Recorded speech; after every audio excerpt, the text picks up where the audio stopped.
There is no greater feeling for a gardener than seeing those first two tiny leaves break through the soil. It's the official start of the season, even if there's still snow on the ground. But let's be honest, seed starting can be intimidating. Between damping off, leggy stems, and seeds that just never sprout, a lot can go wrong. Welcome back to Leaf Legends. Today, we're stripping away the mystery and mastering the art of the indoor nursery. I'm going to show you the step-by-step process to grow legendary seedlings that aren't just green, but strong enough to survive the transition to the great outdoors. Let's get growing. It all starts with the foundation.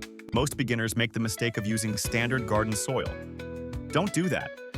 Garden soil is too heavy and can carry diseases that will kill a baby sprout in hours. You want a high-quality seed starting mix. It's light, sterile, and designed to hold just the right amount of moisture. Pro tip: pre-moisten your mix in a bucket before putting it into your trays. It should feel like a wrung-out sponge. If you try to water dry soil after planting, you'll just wash those tiny seeds away. When it comes to planting, size matters. A general rule of thumb is to plant a seed only twice as deep as it is wide. For tiny seeds like snapdragons or basil, you barely want to cover them at all.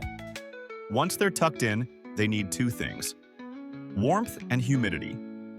This is where your humidity dome or even just a bit of plastic wrap comes in. You're creating a mini greenhouse.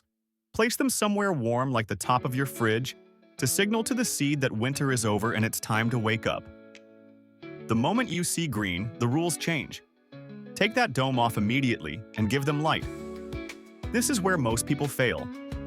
A windowsill usually isn't enough in February. If your seedlings are tall, thin, and leaning toward the glass, they are leggy and weak. To grow a leaf legend, you need a grow light or a bright LED shop light, kept just 2 or 3 inches above the tops of the plants. Move the light up as they grow. This forces the plant to stay stocky and develop a thick, strong stem. Finally, remember that these babies are living in a perfect, climate-controlled world. In a few weeks, we'll talk about hardening off, the process of toughening them up for the wind and sun. But for now, focus on consistent moisture and plenty of light. Starting from seed is the ultimate act of hope.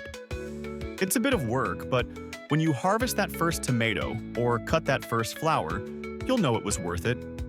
I want to know, what is the one seed you struggle with the most? Let's troubleshoot it in the comments. If you're ready to start your 2026 garden, hit that subscribe button and join the Leaf Legends family. Happy planting, and I'll see you in the next one.